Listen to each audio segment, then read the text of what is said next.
Tertúlia. Boa tarde a todos. Hoje é dia 1º de julho de 2014, uma terça-feira.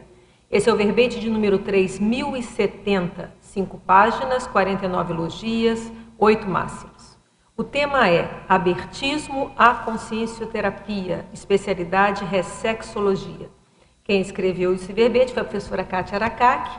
Então eu vou apresentá-la a vocês, já devem conhecê-la, né? Mas, olha só, ela é psicóloga, especialista em psicoterapia breve integrada, mestre em gerontologia brasileira, natural do Rio de Janeiro, voluntária da Conscienciologia desde 1995, docente em Conscienciologia desde 1996, autora do livro Viagens Internacionais, Nomadismo da Conscienciologia, publicado em 2005, tenepsista desde fevereiro de 2008 e EPICOM desde novembro de 2011. Então vamos à definição do verbete. O abertismo à consciencioterapia é a predisposição íntima de a consim, homem ou mulher, participar na condição de evoluciente das avaliações e tratamentos realizados pelos consciencioterapeutas, voluntários e especialistas em saúde consciencial da Organização Internacional de Consciencioterapia. Em pensenologia, o holopensene pessoal do abertismo consciencial, os harmonopensenes e a harmonopensenidade. Em fatologia, a abertura para receber ajuda técnica consciencioterápica, o reconhecimento do valor da especialidade evolutiva alheia, o despojamento para as heteroavaliações paraterapêuticas, o escancaramento da realidade consciencial. Em parafatologia, o inescondimento multidimensional, o confronto com consciências evocadas, a energometria, a autorretocognição, a higiene consciencial, a força do maximecanismo assistencial superior às consins.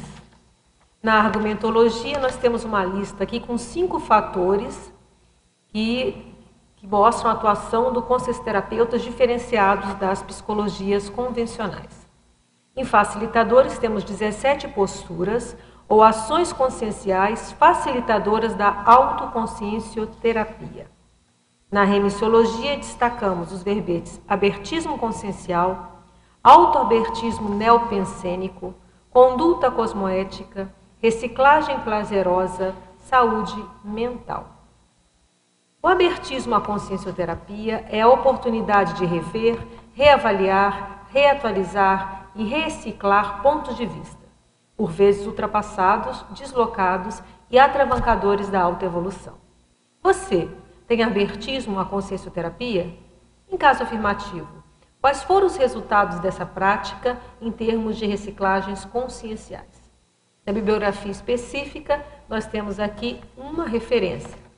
E agora a mega-análise com a equipe da Enciclosapiens, Glasnost, Realismo, Autoevolução, Receptividade, Acessibilidade, Despojamento, Automotivação, Predisposição, Autorreflexão, Reatualização, Reavaliação, Cosmoética, Progetioterapia, Autopesquisologia, Interassistenciologia, Autodesassediologia, Experimentologia, Ressexologia, Recinologia e Reciclologia. Então, antes de começar, a nossa pergunta clássica, né? O que te motivou a abordar esse tema no verbete? Bem, Adriana, eu já fui evoluciente, né, da OIC e, assim, fui muito beneficiada. Eu fui evoluciente mais de uma vez, nos 2 tipos aqui que são citados, na exemplologia. E aí, por isso, eu quis escrever o verbete para divulgar a consciencioterapia e como a pessoa pode se beneficiar desse tratamento. Bom, então agora vamos atender aos teletertulianos. Professora Kátia, Fatologia, página 1, terceira linha. Poderia explicar o que é descensão cosmoética? Descensão cosmoética, se não me engano, tem um verbete, né, do professor Valdo, e significa a pessoa sair da torre de marfim, do salto alto, da arrogância, da postura de orgulho, e ela, digamos assim, começar a fazer a interassistencialidade. Principiologia, página 2, segunda linha. Como funcionam na prática o princípio do anticomodismo e o princípio da explicitação autopensênica? Do anticomodismo, porque quando a pessoa se submete a uma avaliação de especialistas, inevitavelmente o especialista ele vai colocar o dedo na ferida. E isso vai fazer a pessoa sair de algum ponto de inércia em termos evolutivos. E o princípio da explicitação autopensênica é porque na consciência-terapia você tem a oportunidade de se expor através dos deveres de casa. Eles passam muitas tarefas para a pessoa fazer por escrito, e além disso tem toda a condição ali da autoexposição no setting consciência-terápico. Mesmo que se a pessoa não querendo as energias dela, o holopensene dela, isso vai expor algo da manifestação consciencial. Sindromologia, página 3, final da primeira linha. Como realizar com sucesso o combate à síndrome da megalomania e o combate à síndrome da subestimação? Essas duas estão relacionadas, porque muitas vezes quando a pessoa é megalomaníaca, ela acha que só o serenão que tem condições de tratar ela. Então ela acha que uma pessoa que seja do mesmo nível evolutivo dela não vai ter gabarito de atender à necessidade dela. E a síndrome da subestimação é justamente isso, a pessoa ela não consegue ver o valor, né, da especialidade do outro. E, consequentemente, muitas vezes ela não consegue ver o próprio. Mas aqui o que eu quero dizer, né, nesse verbete, é justamente essa condição da pessoa que não vai fazer consciência-terapia, porque ela não considera os consciência-terapeutas à altura de resolver o problema dela e, consequentemente, não dá valor para todo o esforço, a especialidade que o outro conseguiu desenvolver. Uhum. Parafatologia, página 1, segunda linha. Poderia abordar o conceptáculo ao amparador de função no contexto do verbete? Ali na consciência-terapia, se a pessoa estiver mais predisposta, devido a toda a condição do setting consciência-terápico, né, do holopensene ali da consciência-terapia, isso predispõe a pessoa a receber algum tipo de inspiração, interação com os amparadores. E mesmo que ela não consiga captar isso de uma forma direta, muitas vezes o consciência-terapeuta ele é o retransmissor ali de uma ideia que é de um amparador, né? Interaciologia, página 2, na última linha. Poderia ampliar a interação heteroanálises, autoponderações? Interaciologia na página 2, a página de trás. Qual é a linha? Última linha, lá embaixo. Heteroanálises. Então, o que significa aqui? Né? Quando a pessoa faz consciência-terapia, ela vai receber avaliações, análises dos consciência-terapeutas. Mas ela vai usar o princípio da descrença e ela vai refletir, vai ponderar, vai fazer as interpretações dela e ver se aquilo procede ou não procede. Não é verdade? Então, não é uma condição assim de cima para baixo, que tudo que o consciência-terapeuta falar, ela vai admitir como verdade absoluta, né? Então, ela tem que pegar essas heteroanálises e ponderar. Paradoxologia, página 2, segunda linha. Com relação ao paradoxo de a consciência mais necessitada de assistência repudiar ajuda, como podemos ajudar pessoas de nosso convívio que claramente precisam de alguma ajuda psicoterapêutica e negam essa necessidade? Coloca na TENEPS. TENEPS, se vocês quiserem, eu vou até dar um e-mail aqui. Quem quiser mandar aqui a TENEPS, é teneps@caec.org. Né? Então, agora, se a pessoa é bem próxima, você pode se submeter à terapia. Então, muitas vezes a pessoa tem um familiar, né, Adriana? Assim, o familiar não quer ir de jeito nenhum. Mas se um membro da família for, como aquilo ali é um grupo, é um sistema, isso já pode dar um reflexo na pessoa. Até o exemplo, né? O exemplo vai mostrar também. A melhora da pessoa, chama atenção. Opa, se o fulano melhorou, também posso melhorar, né? Pois Esse exemplo é muito bom. Patologia, página 1, penúltima linha. Poderia aprofundar com exemplos o escancaramento da realidade consciencial? Não adianta a pessoa ir fazer consciência terapia se ela chega lá e esconde as coisas, não fala, não abre o jogo, não conta os fatos da vida dela. Então, esse escancaramento é muito importante. O que eu reparei, né, que acontecia? No dia que eu ia mais aberta, mais predisposta a interagir, a falar tudo meu, o resultado era um. No dia que eu ia mais resistente, né, mais pé atrás, mais desconfiado, o resultado era outro. Então, ali é muito regulado pela postura do evoluciente, tá certo? Eles estão ali, os consciencioterapeutas disponíveis, né, com toda a formação que eles têm. Agora, se o evoluciente não der espaço, eles também não vão fazer estupro evolutivo, né? Principiologia, página 2, primeira linha. Poderia falar a respeito do princípio de duvidar das próprias certezas?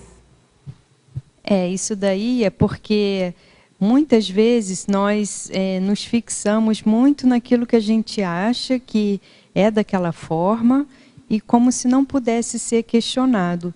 E, às vezes, o que está desencadeando o nosso comportamento mais disfuncional são justamente essas crenças, crendices que nós temos e nós achamos que aquilo está totalmente correto. Então, acho que num processo consciencioterápico, terapêutico, é muito importante a pessoa fazer um pouco de tábula rasa e ela começar a questionar tudo aquilo que para ela é um ponto seguro, um ponto, né, pacífico, assim, ela questionar, será que isso não poderia ser diferente? Será que não teria outra abordagem? Será que eu já não poderia me atualizar nesse sentido? Então, às vezes, aquilo funcionou bem numa época da vida da pessoa, num determinado contexto, mas às vezes ela precisa de uma renovação. E para isso ela não pode ficar tão apegada aos pontos de vista que ela acha que são os certos. Paradoxologia, na página 2, primeira linha. Poderia expandir o paradoxo de a consciência mais sadia ter mais facilidade de se submeter a esses tratamentos? Em geral, a pessoa que ela tem um pouco mais de equilíbrio, às vezes, quando ela sai desse ponto, né, de homeostase, ela consegue identificar. E ela vê que ela precisa buscar uma ajuda profissional, técnica. Em geral, quem já está muito numa condição doentia, às vezes a pessoa não nota. Então, isso é interessante. Às vezes você pega uma gripe e você fica lá uma semana, 10 dias, bem gripada. E quando você melhora da gripe, aí você vê o quanto você estava ruim, né? Assim, com gripe e com outras doenças também. Às vezes a pessoa está com um problema e vai num médico, aí descobre uma doença, e aí quando trata aquilo, ela vê, nossa, mas olha, né, eu já vinha assim há algum tempo e não consegui identificar. Fobiologia, página 3. Poderia falar sobre a superação da enissofobia? Enissofobia é sinônimo de enosiofobia? Olha, eu não sei o que é enosiofobia. Enissofobia é o medo da crítica, né? Então, para a pessoa superar isso, tem até um verbete do professor Valdo que se chama prova de orgulho. A pessoa ela tem que se submeter a alguns tipos de avaliação, de testes, de autoexposição, para ela começar a perder esse medo de ser criticada. Não achei no AIS. Questão do enosiofobia. E agora já sabe, ela compara, né? E aqui estava escrito, depois tinha um PS aqui, ó. Não encontrei nos dicionários pesquisados. Encontrei no dicionário de psiquiatria. Psiquiatria, cujo significado é medo de ter cometido um pecado imperdoável. É um pouquinho diferente, né? Não, é um pouco diferente. Enissofobia é o medo de ser criticado. Ao mediador, esse domingo estava vendo um jogo da Copa com a minha família. Até que a mulher do meu irmão, que estava sempre teclando no celular, postou no Facebook um comentário se apresentando como malévola. Sorte de algumas pessoas que eu não tenho uma metralhadora. Ela mostra um comportamento bipolar. Como assistir? Olha, em primeiro lugar, você é uma pessoa nova, estou vendo a sua idade aqui, você está com 22 anos, né? Então está bem impulsiva. Então, por exemplo, a questão da metralhadora já mostra aí um quesinho bélico, né, da sua parte para você estudar. Então, olha só, Primeiro, a malévola hoje está na moda, né? Por causa do filme, não sei o quê. Não sei até que ponto está influenciado por isso. Mas independente do comentário, você falou que a pessoa é bipolar, né? Se a pessoa é bipolar, ela precisa de, no mínimo, fazer um diagnóstico direito e ver se precisa de medicação, se não precisa de autoconhecimento. Como você assistir, eu acho que, em primeiro lugar, começando a jogar uma energia mais positiva para ela, não no modo como parece que você se comportou, né? Primeiro joga uma energia positiva para a pessoa, e aí sim, se você realmente quer ajudá-la, você começa a pensar, como eu posso ajudar? E aí você vai estar aberta para que amparadores te deem algum tipo de inspiração de como você pode, às vezes, assistir essa pessoa, né? Dando uma dica de alguma coisa, de alguma forma, vendo, por exemplo, se ela, não sei se esse tipo de comentário pode ter sido um comentário depreciativo, às vezes mostrando que esse tipo de comentário tem um retorno energético negativo, isso faz mal para a pessoa, mas para você ter autoridade para falar isso e a pessoa te ouvir, é importante que você seja a primeira a exemplificar isso. Então começa com você, começa pensando mais positivo e tentando ajudá-la com uma intenção realmente de ajudar, que aconteça o melhor para todos. E aí você tem mais possibilidade de ter inspirações da melhor maneira de se comportar, ok? Na página 4, sobre a amparabilidade. Eu gostaria que você comentasse, porque lá na minha cidade, ou até aqui, eu vi um comentário que a pessoa perguntava, você é lá daquele grupo? Eu sou daquele grupo. Mas não sabe que nós te achamos doido? Eu falei, mas como assim doido? Aí eu dei exemplo de quem é lá, mas você acha que fulano é doido? Que ciclano é doido? Não, mas vocês são doidos porque vocês trabalham, vocês gastam para estudar, para fazer curso, e depois trabalham de graça.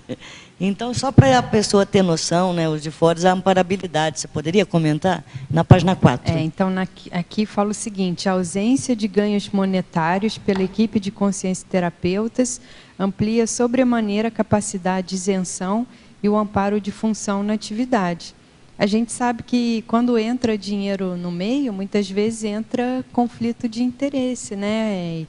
E muitas vezes a pessoa ela fica preocupada em manter o paciente ali para ela continuar tendo um ganho financeiro. Ou muitos profissionais na área da saúde, eles acabam fazendo carreira, não é verdade? Então, assim, cada vez mais vão investindo em cursos, tudo, mas não é para se aperfeiçoar, é para ter mais título e para ganhar mais dinheiro. Muitos deles são financiados por laboratórios farmacêuticos. Aí, na hora de receitar um remédio, fica, né, em conflito e acaba receitando o remédio do laboratório que patrocina, as viagens, os cursos. Então, isso, na questão da saúde, é bem sério, né, Adriano? E eu acho que a pessoa que fala isso é porque, em geral, a pessoa ainda não tem essa cultura do voluntariado, né? E o voluntariado, digamos assim, é um pré-requisito para a pessoa se tornar um dia um amparador, né? Porque amparador é isso, um amparador ele vai se qualificando evolutivamente, vira desperto, vira evoluciólogo, vira serenão para ajudar os outros, né? E às vezes, muitas vezes é se autofinanciando mesmo. Se a gente vê o tanto de investimento que o professor Valdo fez, né? E para atender muitas vezes as pessoas de graça, tudo. Tem um livro interessante que é em espanhol, é Por que Mentimos para Nós Mesmos. A tradução para o Brasil, no espanhol. No Brasil eu não estou lembrando, se é alguma coisa da desonestidade. Eu posso depois tentar, eu cito esse livro no verbete Paradoxo do Auto-Engano. Então quem olhar lá vai ver o título original em inglês e aí pode pegar um em português, né? Mas tem uma parte desse livro que é interessante que fala justamente isso, que ele pega essa questão de saúde, como que as pessoas vão se mentindo para si mesmas. Então, a pessoa faz umas pesquisas, ela acaba receitando mesmo tende a receitar o do patrocinador, mesmo inconscientemente. Então, tem todo um processo lá, que tem um capítulo falando disso, então vale a pena. É alguma coisa de desonestidade. Então, eu peço aqui, eu pego o nome em inglês, então, nesse verbete Paradoxo do Auto-Engano, que vocês vão ter o autor. O autor é Ariely. Eu vou procurar o nome do autor aqui, depois eu falo. Ô, Kátia, aí você disse logo no início que você já fez a consciencioterapia, iniciativa pessoal, e depois indicadas por outra, né? Então, você fala de cadeira para a gente, você tem a experiência. Você poderia falar da qualificação também na página 4? Isso daqui, né, o professor Valdo sempre falou essa condição aqui da qualificação, que todo mundo que estuda conscienciologia, mesmo que a pessoa ache que não tem nada para resolver lá na consciencioterapia, ela deveria se submeter para conhecer as técnicas, para poder saber como é que funciona esse trabalho e para ela doar também, digamos assim, a casuística pessoal, o laboratório pessoal, para os consciencioterapeutas estudarem. Então, seria assim, uma questão da pessoa ir lá também expor como é que ela é, como ela funciona, a manifestação dela, e dar a oportunidade para os consciencioterapeutas conhecerem, fazerem avaliação, verem como é que ela funciona. Aí, Porque pensa só, a pessoa que está na conscienciologia já é professor e vai falar do assunto, mas nunca fez. Não tem autoridade moral, nunca experimentou, né? Aí vai falar para o aluno, olha, vai lá e faz consciencioterapia, mas você já fez? Não, então, como que você me indica uma coisa que você nunca experimentou? Está totalmente fora do princípio da descrença, né?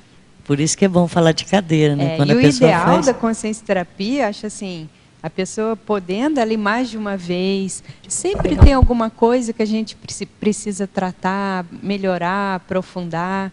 Agora, tem que ter disponibilidade também de tempo. Eu acho que não vale a pena a pessoa fazer consciencioterapia correndo, com a agenda lotada. Aí ela não vai fazer o aprofundamento que, né, deveria fazer, e aí vai ficar aquela... Fez para inglês ver, né? Eu até coloquei aqui na coloquiologia, ó, para inglês ver. Porque assim, a pessoa que vai lá fazer, mas só para falar que fez. Mas ela não entrou mesmo no processo, entendeu?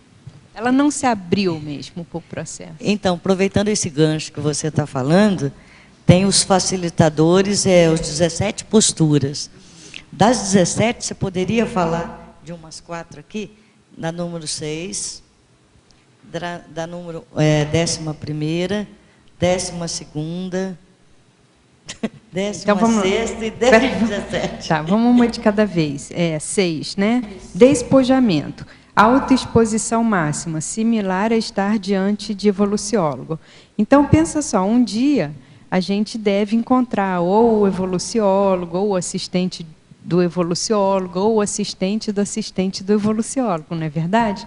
Quando a gente dessomar.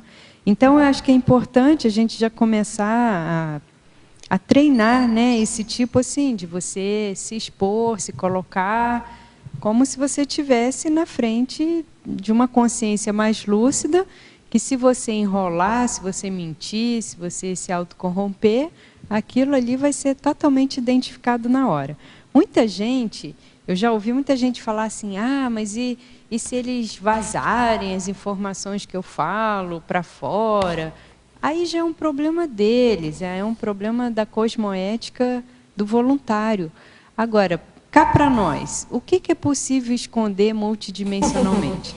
Então, se nossos assediadores já estão por dentro de tudo, das nossas autocorrupções, dos erros, do que a gente, né, do modo que a gente funciona, por que não dar a chance para alguém que, de repente, pode nos ajudar, que faz uma interface com o amparador, às vezes, no momento que a gente não consegue fazer, dessas pessoas nos ajudarem. Mas é o que eu estou falando, não adianta só fazer consciencioterapia. A pessoa tem que ir lá e ela tem que, digamos assim, se predispor ao processo, né? O número 11, isso aqui é super sério, né? Em geral, quando a pessoa precisa de ajuda, ela começa a ficar antagônica a quem quer ajudar, né? Isso daí é muito comum, assim, em várias áreas, até quem não entende nada de conscienciologia já deve ter passado por essa situação. Aí, nesse artigo que eu indico aqui, né, na bibliografia, eu tenho um parágrafo que fala assim, ó, quem ainda discorda dos amparadores, mesmo silenciosamente, no tocante a pequenos detalhes profiláticos e fatuais da vida intrafísica, demonstra baixo nível de discernimento. Quem não escuta nem amparador intrafísico, como pode ter amparador extrafísico? Então, se você pensar que um consciencioterapeuta, temporariamente, ele pode ser um amparador seu intrafísico, se você menospreza ali o que ele fala, né, o que ele está sugerindo, o conhecimento dele, é lógico que você vai fazer isso com um amparador extrafísico também. Porque a condição é quando a pessoa está bem. Quando você está bem, aí as pessoas podem falar que você não liga tanto. Agora, a questão é quando você está numa encruzilhada íntima, num conflito íntimo, e vem a pessoa e ela fala justamente o oposto daquilo que você pensa, ela vai contra, né? Ela faz um contraponto com aquela manifestação que você está tendo. Como muitas vezes a pessoa está auto-assediada e tem consciência assediadora junto, a consciência pula, a consciência pula, não é verdade? Então, por isso que todo mundo que vai se submeter a um tratamento, a pessoa ela deve lembrar, em algum momento do tratamento é possível que eu fique bem antagônica a quem está tentando me ajudar. Né? Ou tratamento, às vezes até num relacionamento também. Isso que você fala com respeito a que tem dias que você vai de um jeito ou de outro, que falou de início, tem a ver com isso. Com todo o tratamento para você e todo o entorno, né? Sim, exatamente. Em escondimento multidimensional.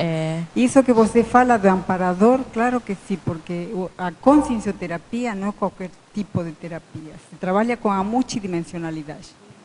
Então tem que pensar o papel de amparador que faz o consciencioterapeuta. Com isso não estou querendo dizer que a consciencioterapia seja perfeita, que não tenha falha. Mas tem que valorizar o trabalho. Mas eu acho que é um trabalho que tem um diferencial, sim.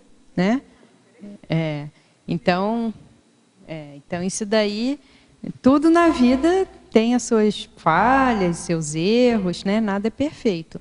Mas eu acho que vale a pena a pessoa ver o que tem de bom ali, o que ela pode tirar de proveito, de partido, e até o que ela pode dar de feedback para contribuir.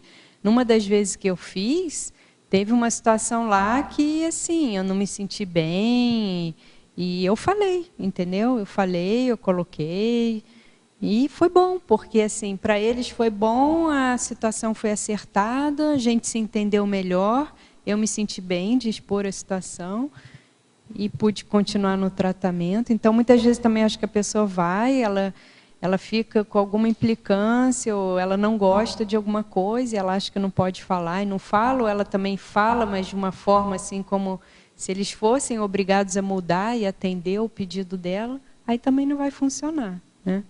Ali é digamos assim, um local de reeducação. Acho que reeducação do evoluciente, dos consciencioterapeutas, daquilo ali que deve ser um grupo karma junto. Então, é interessante a experiência também nesse sentido, né? Kátia, eu ainda não tive a oportunidade de fazer a consciencioterapia, mas eu participei de um atendimento pontual que a OIC oferece às segundas-feiras gratuitamente, e já é uma grande prévia assim, para a gente ter uma ideia de como é que funciona, né, esse tipo de abordagem. Você, como psicóloga, eu queria que você falasse um pouco mais, pela sua experiência, da diferença entre a clínica da psicologia e a consciencioterapia. Totalmente diferente. Isso aí está na página 4, ó, ali em diferenciação. Então, eu coloco 5 itens. Ó. Que é a abordagem, que é justamente a questão do paradigma, né? A questão dos veículos de manifestação, a multidimensionalidade, as energias e a multiexistencialidade. Então, imagina, você está numa terapia que você pode chegar, você pode formular hipóteses de coisas que você acha que vêm de outras vidas, né? Você faz trabalhos energéticos, você considera a ação, né, das consciências também, em cima de você, e você vai tratar todos os veículos, né? Você não vai tratar só a questão psicológica, emocional, mas vai tratar o holossoma como um todo. Outro ponto é essa condição da autossuficiência. Em geral, a psicologia ela não incentiva as pessoas a se tornarem autônomas, independentes, né? E na consciencioterapia, a intenção ali, o objetivo é justamente que a pessoa aprenda esse mecanismo da autoconsciencioterapia, que é um ciclo, né? São várias etapas, a questão da autoinvestigação, do autodiagnóstico, do autoenfrentamento e da autossuperação. Não é uma coisa muito simples de se fazer sozinho, mas eu acho que se a pessoa fizer algumas consciência-terapias, assim, com os consciência-terapeutas, a pessoa aprende a fazer. Então, isso habilita a pessoa a ela ficar mais autônoma, né? Outro ponto é que a própria denominação não se chama de paciente ou cliente, né? Mas evoluciente. Então, isso daí já dá uma outra conotação para quem está fazendo o tratamento. Eles também usam muito técnicas energéticas, práticas progessioterápicas. Isso foi uma coisa assim, que me ajudou muito quando eu fiz individualmente e que foi fez total diferença, porque assim, muitas situações que eu passava no dia a dia, que eu não conseguia entender, ali é como se colocasse assim, no microscópio, aquilo ficasse bem mais ampliado, e aí como se trabalhava as energias, era visto ali, assim, na hora, sabe? Então, o processo de você pensionizar um assunto, fazer uma evocação, vir uma consciência, o que a consciência provoca em você, e aí, depois, o grande pulo do gato de como você se livra dessa situação, né? Fazendo assistência. E o último ponto aqui, novamente, a questão do voluntariado. Porque, às vezes, você encontra, né, trabalhos voluntários, assim, em termos da psicologia e tratamentos, mas muitas vezes é tudo visando o diploma, a pessoa está fazendo estágio, ela quer entrar ali para um determinado tipo de hospital, local de trabalho, então ela está fazendo aquele voluntariado, mas é um voluntariado já com algum interesse ali na frente, né? Não sei se esclareceu aí a sua... Obrigado. Tá? Professora Kátia, Estrangeirismologia, página 1. Sugiro tirar a glasnost pessoal e incluir na binomiologia o binômio glasnost pessoal, superação dos ganhos secundários, como na verbete com sim poliqueixosa. Pessoal, uma sugestão. Parafatologia, página 2, primeira linha. Como analisar se tenho competência e cosmoética suficientes para o confronto com as consciências evocadas? Ué, experimentando. Não sei se a professora Adriana quer falar em alguma coisa. Eu acho que é isso aí. A gente vai testando o nosso teto de competência, né? Então, é tentando ver. Mas no momento que... eu entendo o seguinte, no momento que você está dentro de um ambiente de consciencioterapia, que tem lá, é como se fosse um centro cirúrgico, né? Tem um campo preparado, vai aparecer consciência que vocês tenham condição de encarar. Eu vejo, pelo menos eu imagino assim. E ali tem todo um monitoramento. E você está sozinho você também, tá sozinho, né? Você tem amparador junto. Você não está sozinho lá no meio do deserto. Né? Antagonismologia, página 2, final da primeira linha. O antagonismo, heteroconfiança, heterodesconfiança. Como fazer para conquistar a confiança de parentes e colegas?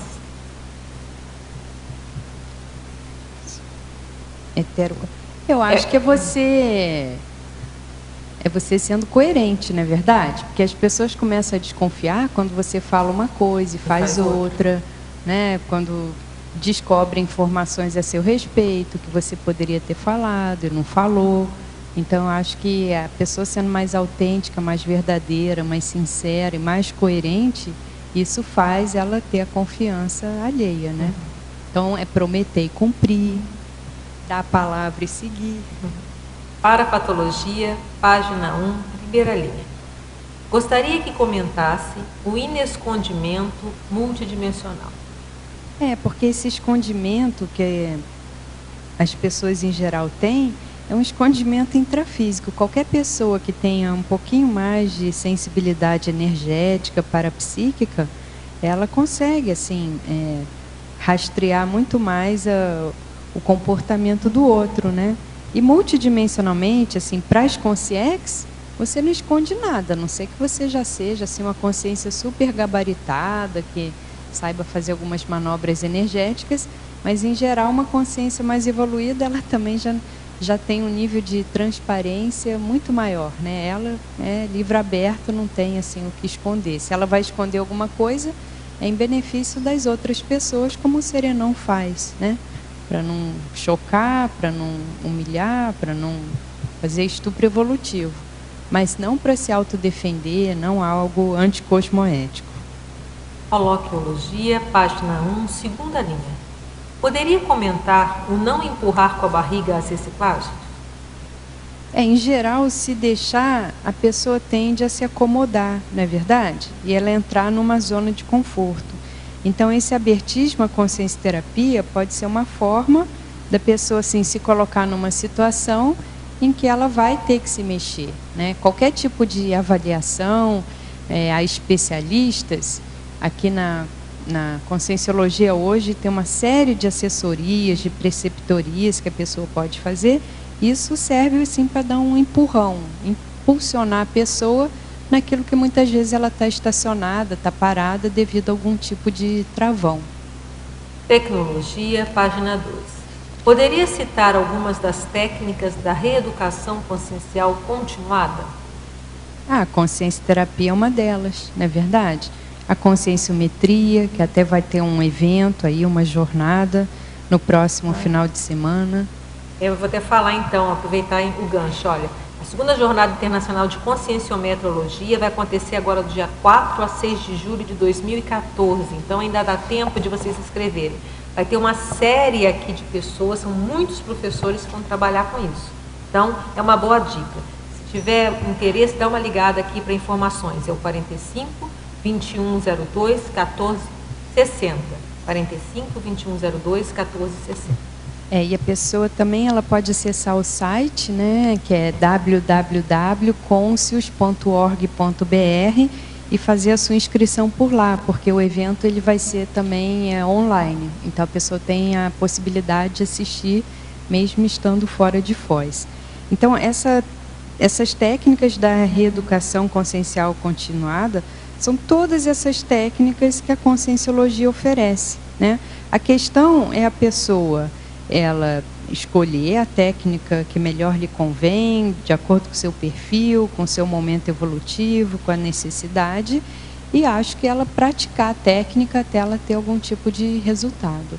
Trinomiologia, página 2, final da terceira linha. Poderia aprofundar o trinômio reciclagem, autorreeducação, ressocialização?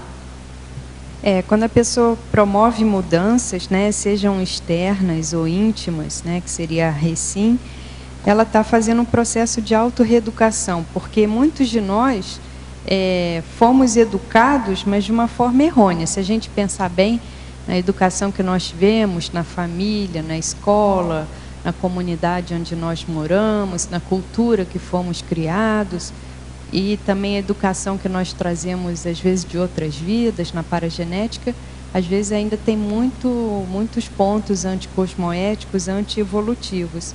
Então, a partir do momento que a pessoa vai promover mudanças, ela vai ter que rever, né, essa educação que ela teve, e com isso ela vai ter um outro tipo de inserção grupal. Então, essa ressocialização é muitas vezes isso. A pessoa, às vezes, ela vai mudar as amizades, vai mudar de grupo, vai mudar até de profissão. Só o nome do livro que a gente falou há pouco é A Mais Pura Verdade sobre a Desonestidade. Subtítulo, Por que mentimos para todo mundo, inclusive para nós mesmos? O autor é Dan Ariely, D-A-N-A-R-I-E-L-Y, editora Campos, 2012. Então, tá aí a dica. Bom. Adri, eu queria retomar aquela pergunta que um teletertuliano fez sobre a Malévola. Sim. Porque fiquei pensando, você sugeriu a ele a fazer uma relação, eu acho que era o marido e a mulher, né? Não, é a cunhada. Cunhada. É uma moça de 22 anos e a cunhada. E a cunhada, ok. A relação entre os dois, eu fiquei pensando que eu assisti esse filme, porque esse filme ele é romântico. Então, quando eu defendi realmente o romantismo, eu fui assistir. Ele é um épico, clássico. E neste filme, especificamente, ela tem a intenção boa. Depois aqui com o andar da carruagem. Ela vai se corrompendo. Ela vai se corrompendo. Não assisti, não. Então é um link, é uma forma da pessoa fazer um link, né? A partir da intenção correta. E a partir daí, então, poder puxar uma argumentação mais saudável. Ficou a dica, então, para a teletertuliana. Né? E aí eu queria perguntar para a Kátia, aqui na página 2, lá embaixo, na última linha de paradoxologia, o paradoxo da autocompetência para receber heteroajuda. Pois é, né? Então, até para receber a ajuda dos outros, a gente tem que ter um nível de competência mínima, não é verdade? Senão a gente não deixa, né, o outro nos ajudar.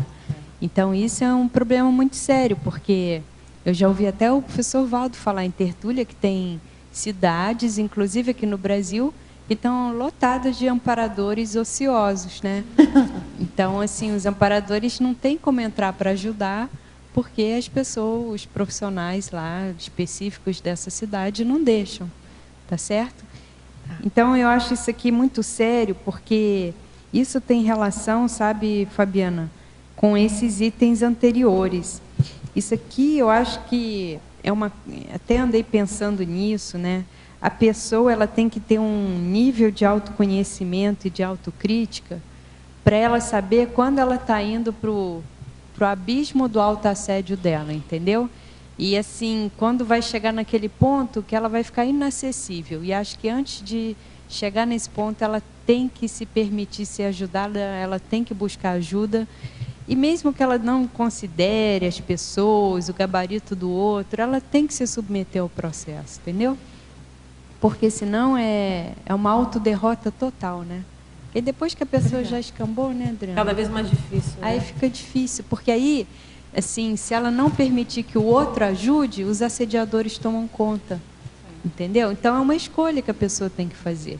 Ou toma um remédio amargo, ou vai ficar amargando na mão dos assediadores, né?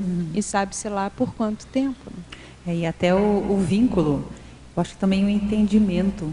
Quem busca ajuda e quem ajuda, às vezes a pessoa que está ajudando pode ter até um pensamento errado, porque ajudar é uma oportunidade de troca, né? Então, às vezes a pessoa pode até pensar que ela está ajudando, mas na realidade ela também tem os dois lados. Né? A questão é, ela está ajudando e está sendo ajudada. Exato, também. É automático. Né? Mas isso tem a ver com aquela questão das certezas absolutas. Né?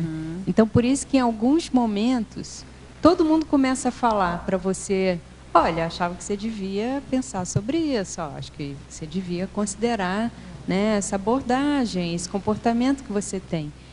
Mas se a pessoa ela tem muita convicção daquilo que ela é, de como ela se comporta, das intenções dela, fica difícil para o outro ajudar. Né? E a gente tem ponto cego. A gente não tem a autoimagem muito distorcida e às vezes precisa de um espelho, e o espelho é o outro. Você sabe que quando eu estudei a questão dos pontos cegos, há um bom tempo, eu pensei o seguinte, não tem pontos cegos, né? Tá tudo certo, tá tudo aberto. Lê do engano. Né? E eu te perguntei isso justamente porque na página 3, em masculinologia e femininologia, de baixo para cima, né? A terceira linha, você trouxe o maxi dissidente ideológico. E queria que você falasse também sobre isso. Max dissidente ideológico é quando a pessoa ela parte para uma ideia maior, mais evolutiva, mais cosmoética, e ela deixa alguma ideologia, né, que, digamos assim, é inferior. Então, a pessoa muitas vezes estava num sistema religioso e ela vem, por exemplo, para a conscienciologia. Então, significa a pessoa, ela deixa fazer uma dissidência, ela deixar uma ideologia, um grupo de construtos, mas por uma ideia maior. Né? Mas a maioria de nós tende a regredir e a fazer a mini dissidência, né? Que é justamente o contrário. Né? A gente fica fixado num ponto, as reciclagens não conseguem acompanhar o movimento do grupo, e a pessoa vira mini dissidente. Né? Esse também foi o outro ponto que eu perguntei. Eu conversei com algumas pessoas que estavam nessa situação. É como se a pessoa tivesse parado e não tivesse continuado no processo de reciclagem. E aquela parada se estendeu e fez com que ela acabasse retrocedendo para outras questões. Né? Eu perguntei. Ok, obrigada. Adriana, a você que eu queria perguntar ainda há pouco, você deu um livro, título de um livro, eu não consegui Eu não consegui copiar todo o título. Você pode repetir? A mais pura verdade sobre a desonestidade. Tá. Essa você pegou? Por enquanto peguei. O resto... Mas não pega aqui depois. A editora e o nome do autor eu já peguei. Tá. Tá, muito obrigada. Quem você quer perguntar? Tati. Oi. Aqui no B. Na página 2, sinergismologia, você colocou sinergismo, tarefas de casa, sessões consciencioterápicas. Eu fiz um tempo consciencioterapia e deu para perceber o quanto a gente consegue se enxergar nessas tarefas de casa que eles passam. Então, assim, eu queria que você falasse um pouco também sobre o binômio reciclagem-adaptabilidade.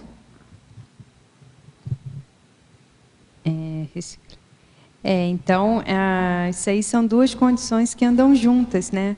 Para a pessoa se adaptar melhor, ela tem que fazer reciclagem e a pessoa reciclando, ela vai se adaptar melhor, porque o mundo vai mudando, o mundo não fica congelado.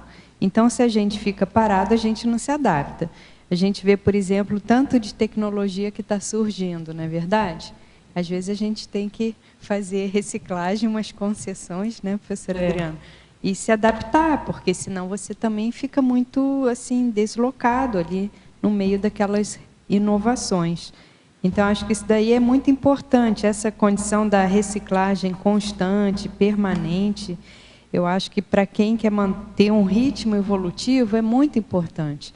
Agora, fazer reciclagem dá trabalho, dói, gasta tempo, a pessoa muitas vezes entra numa crise. Então, ela tem que ter agenda para isso, né? Conseguir abrir um espaço na vida dela, no cotidiano dela, abrir um espaço mental para ela também ter condições assim de fazer essas reciclagens bem feitas, como você mesma falou sobre as tarefas de casa. Eu penso que uma pessoa que vai fazer uma consciencioterapia e não faça o dever de casa, a consciencioterapia ela já está, né, ela já não vai ser mais 100%, tá certo? Porque essas tarefas de casa ajudam o evoluciente a se manter no holopensene, da autorreflexão, né, da conexão com o tratamento ali que está ocorrendo, dele ficar mais conectado com ele mesmo, dele poder aprofundar, né, em termos assim da autopesquisa, da autoinvestigação. Então, às vezes, é o que eu falei, a pessoa vai fazer uma consciencioterapia, mas ela mantém a agenda dela com muitos compromissos intrafísicos, e aí não sobra tempo dela poder fazer isso com calma, realmente do jeito que precisa ser. Não é verdade? Então, a pessoa, às vezes, é aquele, de novo, é o evoluciente para inglês ver. Ela faz o dever de casa correndo antes da sessão, nos dias no dia anterior à sessão, que é quinzenal, geralmente, e aquilo ali não vai surtir resultado. Depois ela vai falar assim, a consciencioterapia não fez muitas mudanças, não deu muito resultado na minha vida, não. Não achei nada muito diferente, não. Lógico, também não se dedicou, né? É bem perceptível essa parte, isso que você falou agora. Quando eu comecei a fazer, de fato, minha agenda estava super lotada, então eu acabava deixando para a última hora. E aí, 2, 3 dias antes do atendimento, acontecia alguma coisa e eu falava, nossa, toda vez que o próximo atendimento acontece alguma coisa, né? E aí depois eu acabei relatando, eles falaram, olha, presta atenção os 15 dias, né? Não só 2, 3 dias anteriores. E aí eu comecei a prestar atenção dia por dia e começar a anotar. E eram muitas ideias, muitos insights. Então, quando você se predispõe e fica mais próximo dos amparadores e da sua intraconsciencialidade, as coisas fluem mais. É exatamente isso. E você vai com uma demanda, às vezes, na entrevista mesmo, né? Você vai com uma demanda, né? E depois, com essas tarefas de casa, você acaba descobrindo que não era só aquilo que você tinha que trabalhar, era muito mais. Com certeza, isso acontece. Aconteceu comigo também.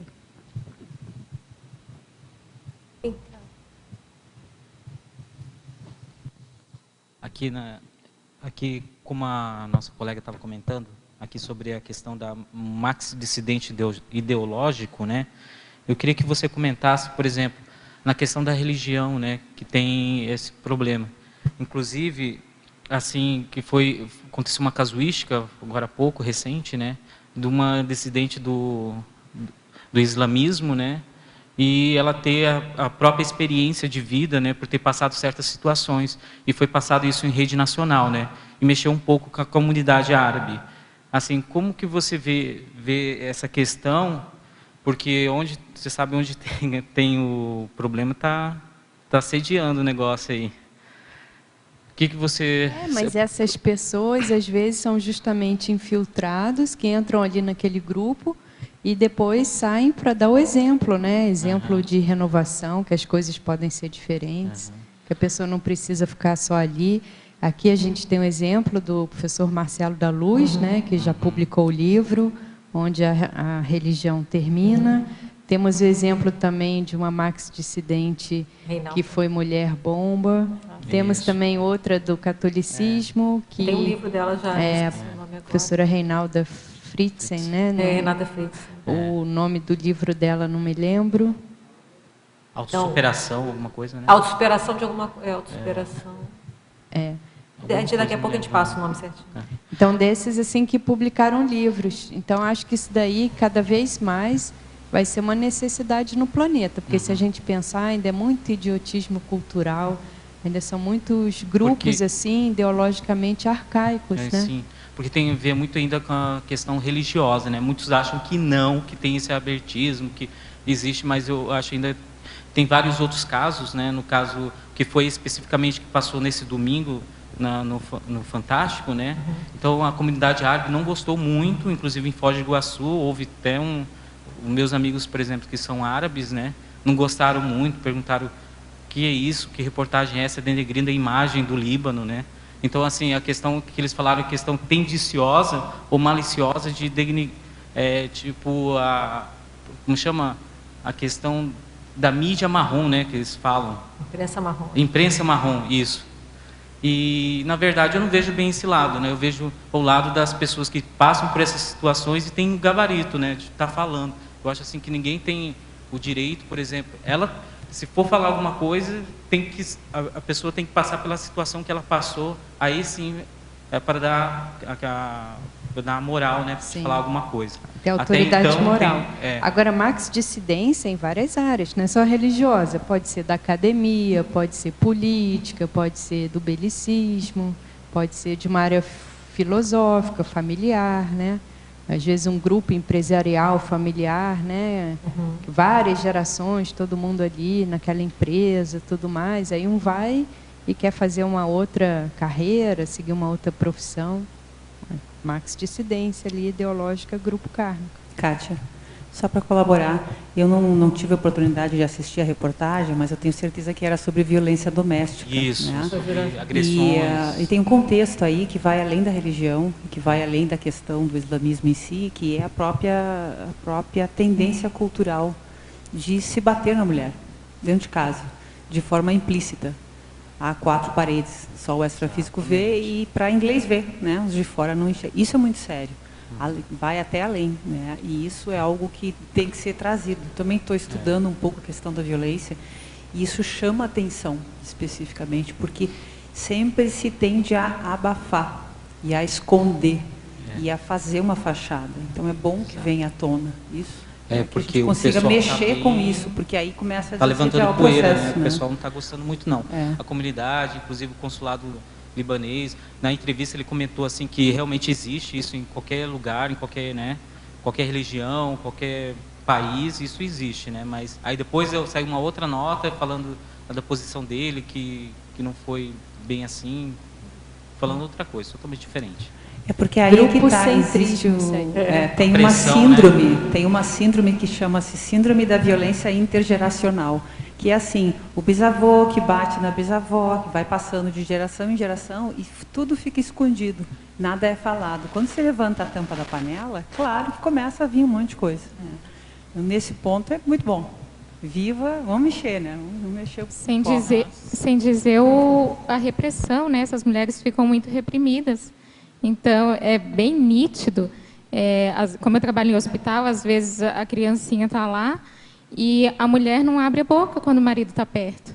Ela não consegue nem perguntar como que a criança está, de tão reprimida que ela é. Então, é bem... Esse é o contraponto da violência, a repressão. Ela vai junto, né? Que é a repressão emocional. Fez terapia e do povo, né? Nossa. Vamos lá. Muita consciência terapia. Muita consciência terapia. O Kátia, aqui na página 1, na fatologia, na terceira linha, eu queria que você falasse a respeito da adescensão cosmoética. E na página 2, na trinomiologia, na última linha, você falasse também a respeito do trinômio. Recorrência, recrudescimento e cronicificação. Descensão cosmoética é um verbete da enciclopédia, né, que foi redigido pelo professor Valdo, e que fala justamente dessa condição da pessoa sair de uma postura de orgulho, de fechadismo, de salto alto, de elitismo, e fazer a interassistência, tá certo? Ela se misturar mais com as consciências, se tornar mais interassistencial e, consequentemente, mais cosmoética. Então, assim, ela vai fazer uma descensão, ela vai fazer um rebaixamento, mas que, na verdade, é uma autoelevação, tá certo? E essa questão do trinômio aqui é aquela condição, vamos supor, a pessoa tem um autoassédio, aquele autoassédio se repete. Com o tempo vai havendo um recrudescimento dessa condição, né, nosológica, nosográfica, doentia, até chegar ao ponto que aquilo ali vira uma condição assim, petrificada, né? Fica muito arraigado, e aí é muito mais difícil de tratar.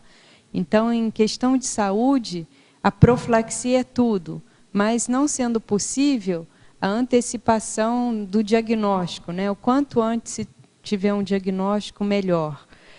E mesmo que o diagnóstico ele seja feito de uma forma tardia, quando a doença já caminhou, a pessoa tem que buscar ajuda o quanto antes e fazer tudo quanto é terapêutica possível.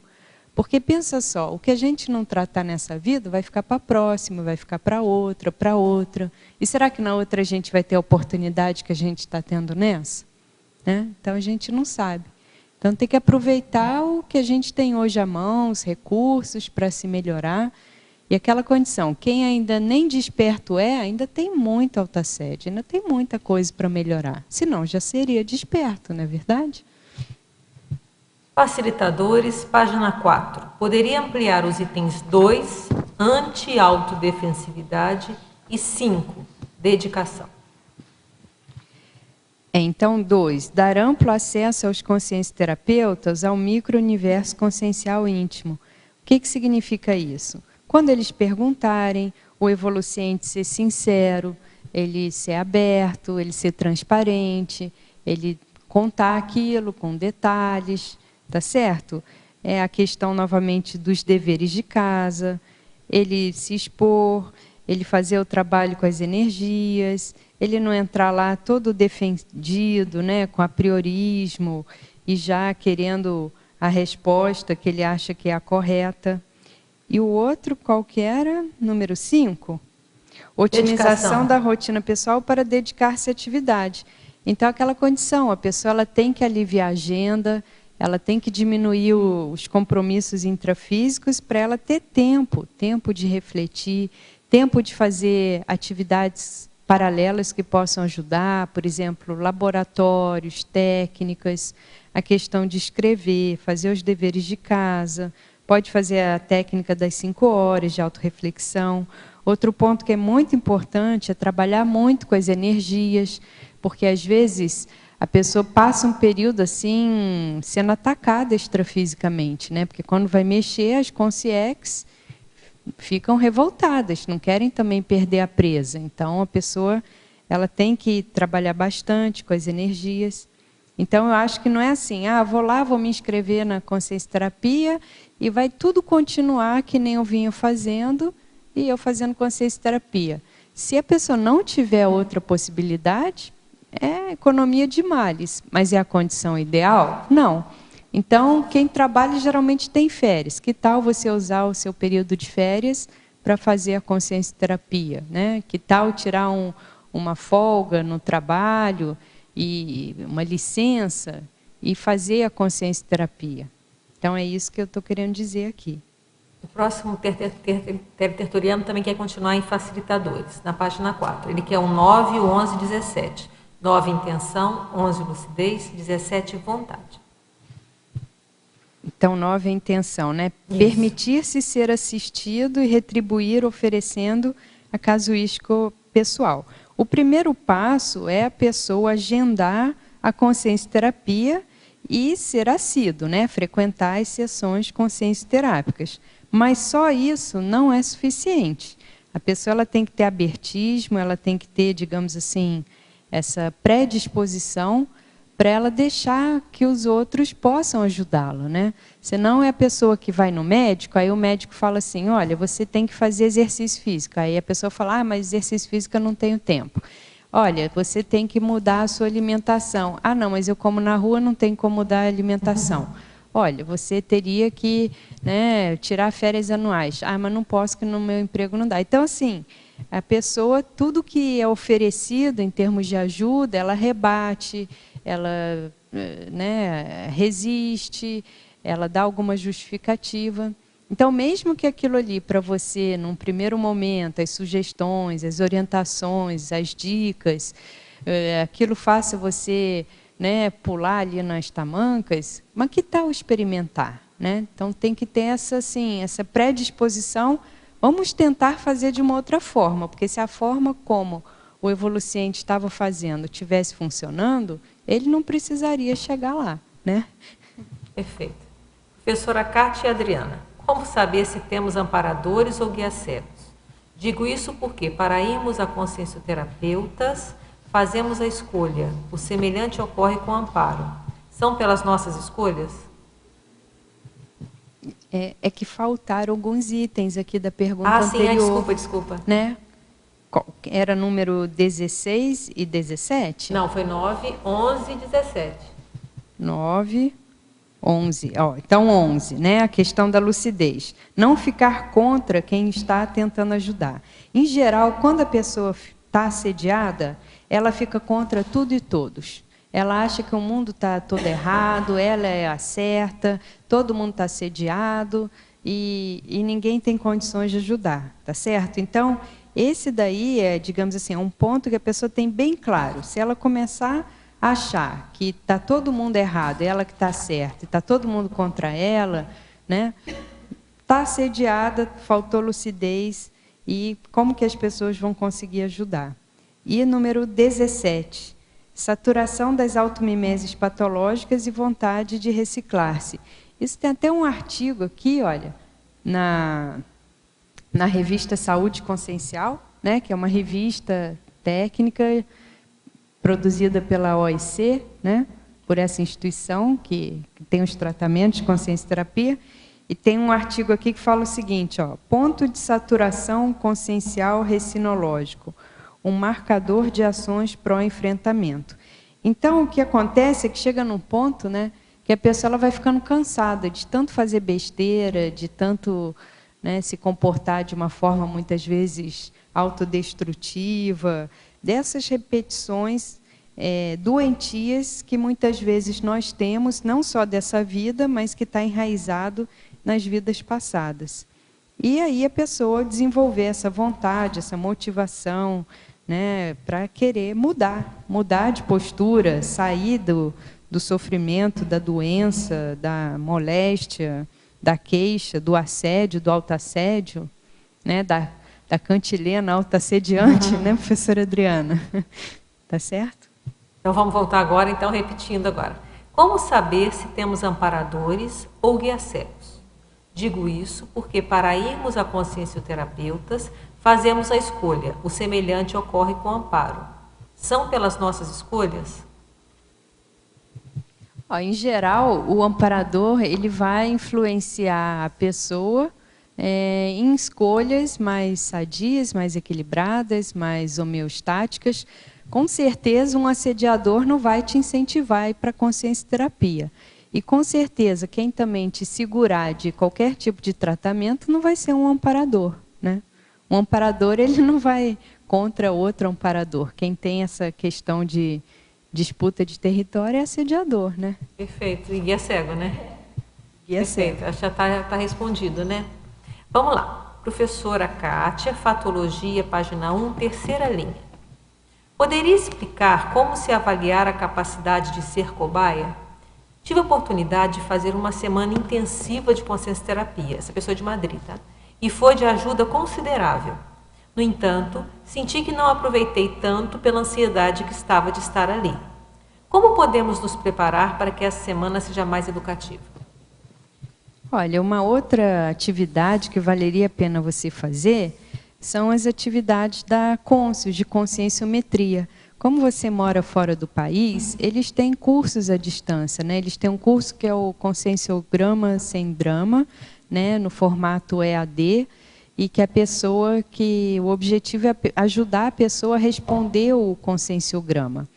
Eu acho que a conscienciometria ajuda bastante nesse sentido, porque você respondendo as perguntas do conscienciograma, quando você vier aqui fazer consciência terapia, você também poderia fazer o Conscien Cobaia, que é um outro tipo de autoexposição, e que isso vai, aos poucos, desdramatizar essa condição de estar ali na condição de cobaia, né?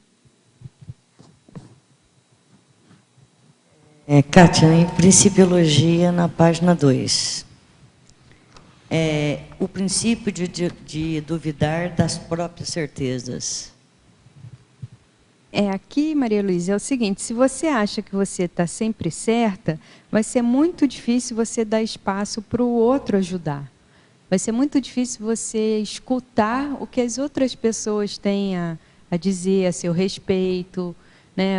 Como você poderia fazer de uma forma diferente na sua vida. Se você acha que você está certo, que o que você pensa é certo, o jeito que você faz é certo, então, às vezes a pessoa quer ir lá na consciência terapia para confirmar o modo dela de ser, e isso raramente vai acontecer, né? Porque se a pessoa fosse serenão, não precisava de consciência terapia, tá certo? Estaria lá fazendo assistência, uma assistência maior. Então, isso daqui é porque é assim, olha, quando a pessoa vai se submeter a um tratamento assim, consciência terápico, ela vai perder o chão temporariamente. E isso é positivo. Vai dar uma bagunça na intraconsciencialidade dela, no holopensene dela. Ela vai perder um pouco os pontos de segurança, que muitas vezes a gente se agarra em pontos de segurança, mas que são doentios. E quando a pessoa vai fazer um tratamento, isso é chacoalhado, é balançado, tá certo?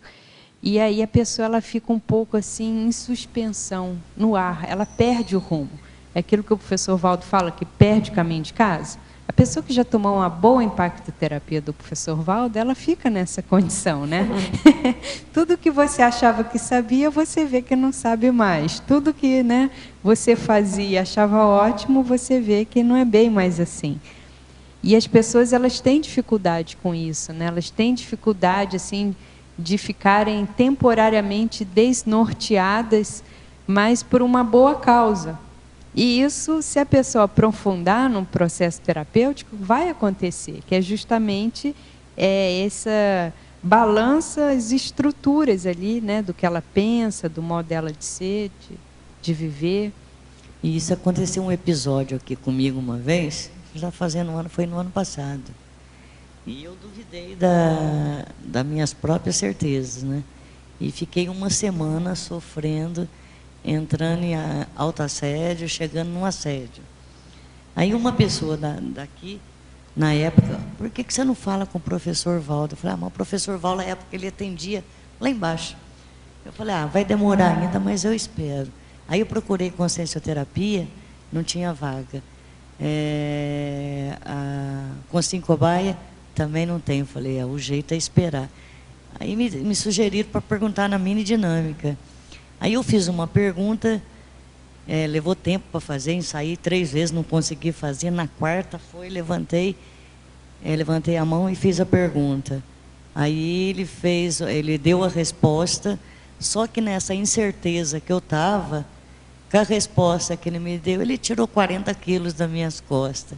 Nesse ponto, ele foi o senhor amparador ali na hora, porque eu estava sofrendo, porque eu não tinha certeza numa coisa que eu estava fazendo, e aquilo estava incomodando.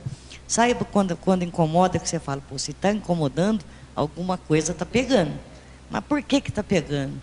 Aí ele deu uma resposta, mas foi tão positiva, para mim foi positivo, só que confirmou as incertezas que eu estava do que aconteceu, né, do incidente. Mas foi muito legal isso daí. Para mim foi uma consciencioterapia muito, muito, muito aberta, muito positiva, porque foi positivo também. Talvez se fosse o contrário, eu desmaiaria aqui de certo, né? Sim. Tudo é relativo. Agora, o que eu penso, essa questão de duvidar das próprias certezas, isso a pessoa ela tem que ir aumentando o nível da autocriticidade. Porque, em geral, quando as pessoas nos questionam, né, de como nós somos, nos comportamos, daquilo que a gente, modo que a gente tem de pensar, a gente, em vez de aproveitar essa heterocrítica, a pessoa fica com raiva do outro, não é verdade? Então, ainda deve ser resquício lá de quando a pessoa era ditador, né? Então, que ninguém podia perguntar nada, coisas assim. E isso, então, é nessa hora que a pessoa tem que cuidar, porque senão ela vai para o ambiente consciência terápica. Aí o pessoal começa a metralhá-la lá de perguntas, de questionamentos. Em vez dela usar isso em benefício próprio, ela fica revoltada, fica contra os consciencioterapeutas, fica com raiva, vai embora.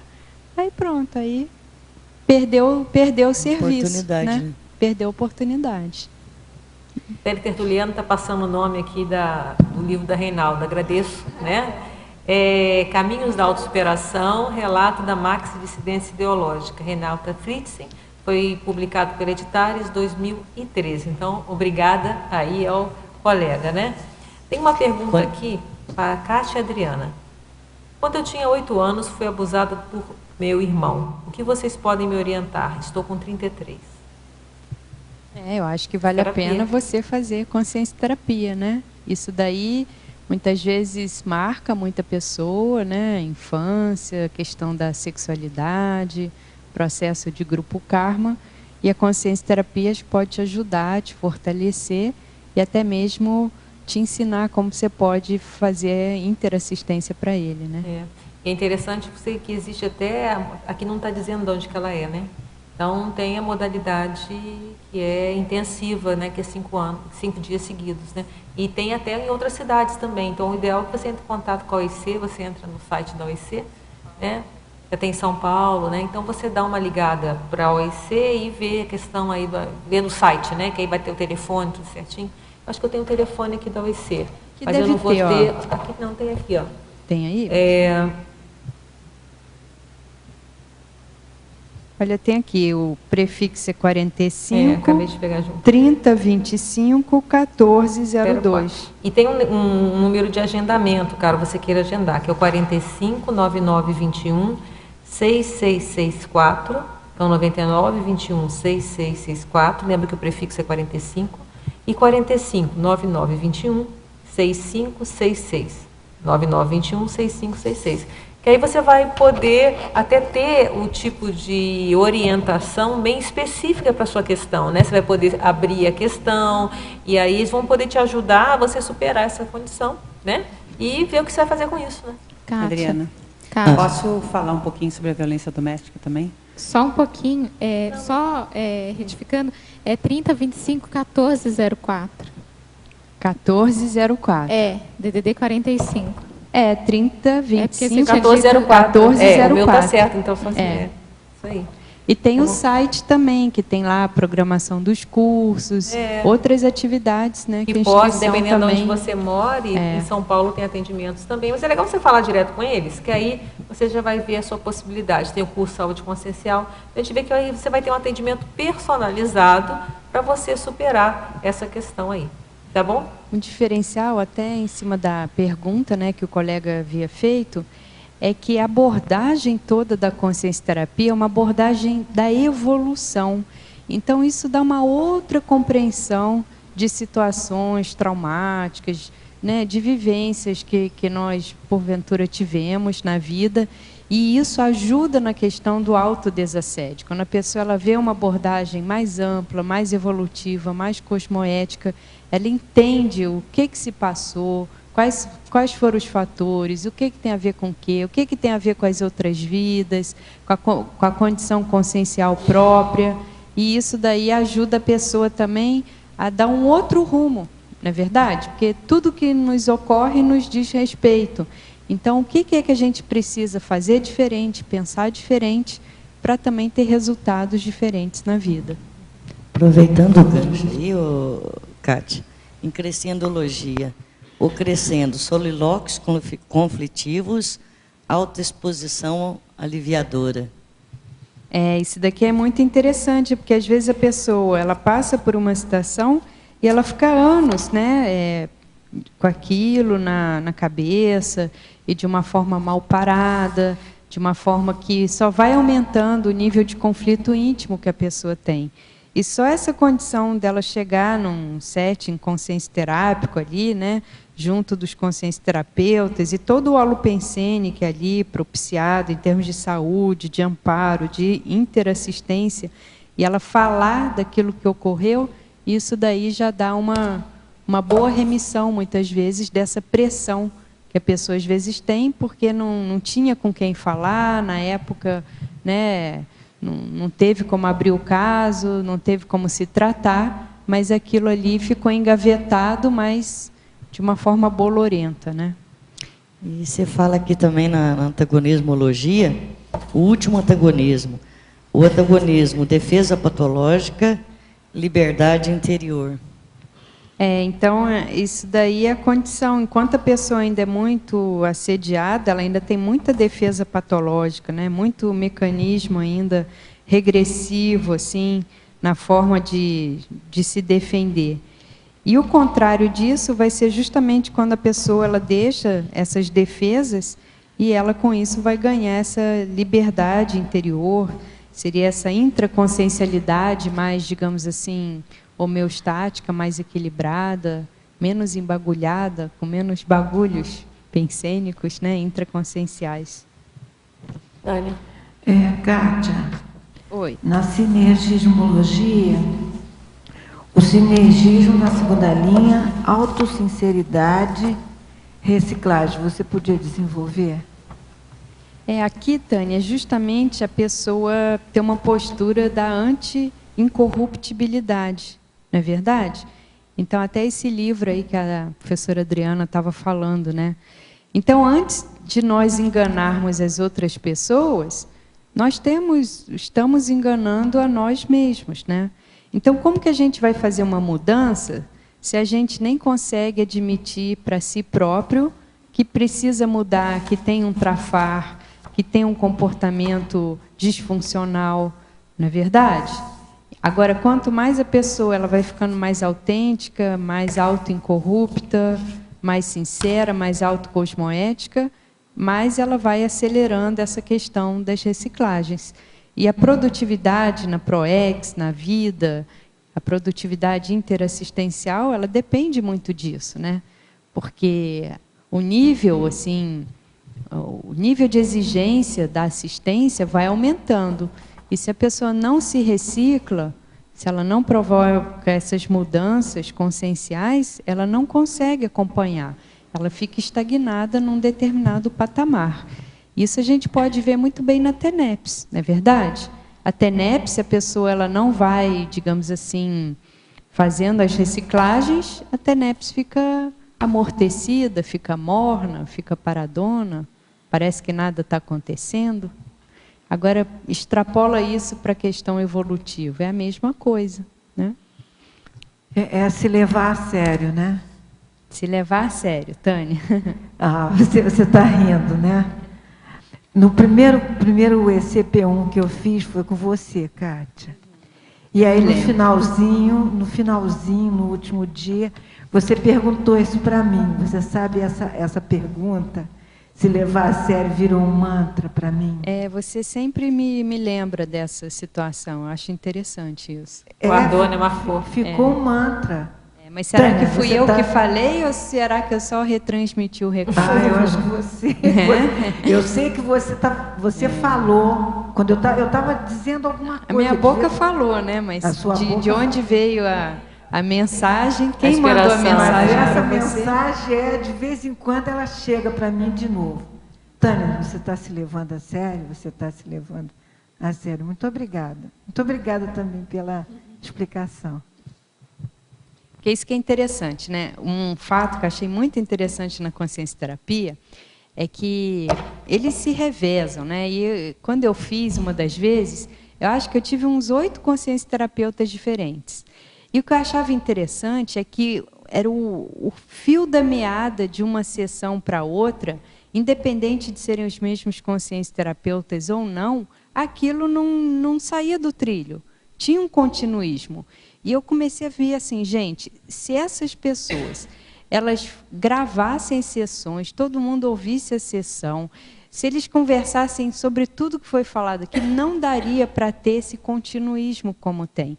Então, o que eu comecei a ficar com a pulga atrás da orelha, que eu falei, isso aqui é amparo, isso aqui é por causa da Equipex, tá certo? Porque, assim, intrafisicamente, assim, seria impossível diferentes equipes conseguirem dar uma continuidade, um sequenciamento, né, em termos do tratamento, como eles faziam.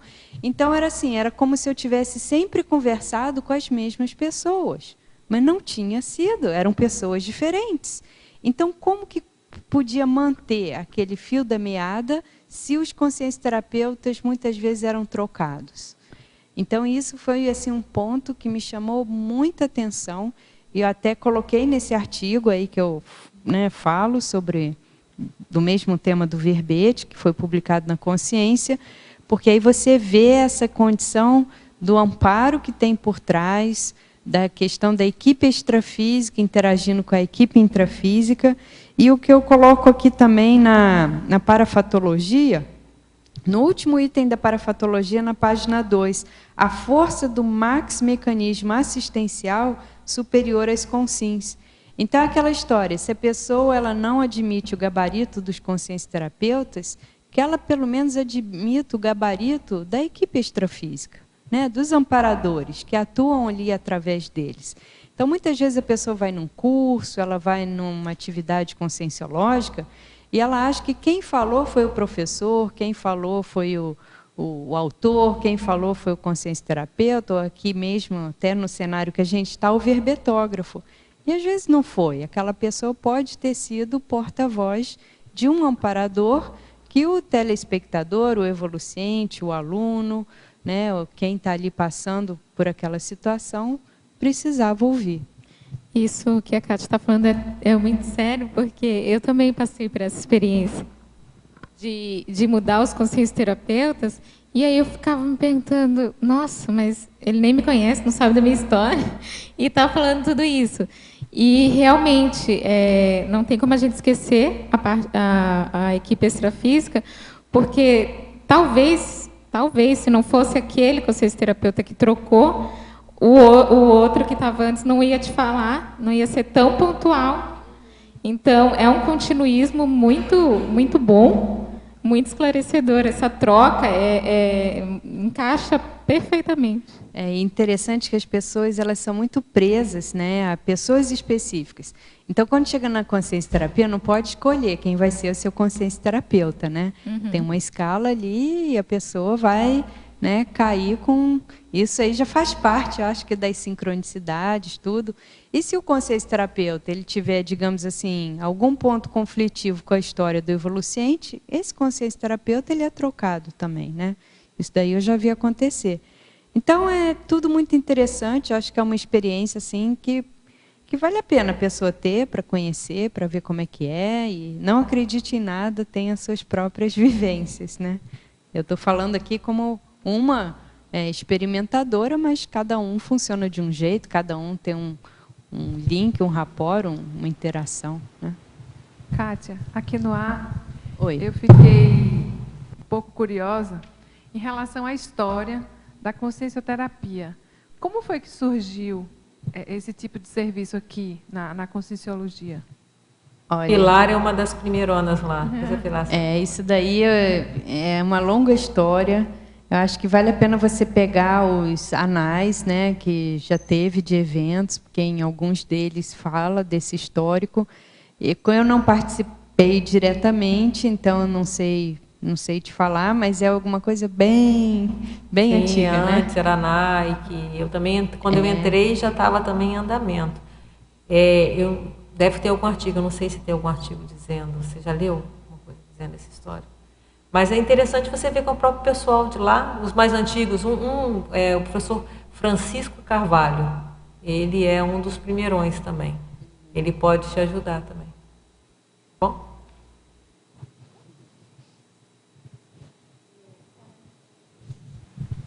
Kátia, aqui detalhismo, na página 2, teoriologia.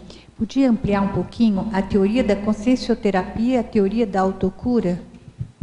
A consciencioterapia, ela justamente visa ensinar o evoluciente a se tornar um autoconsciencioterapeuta, né?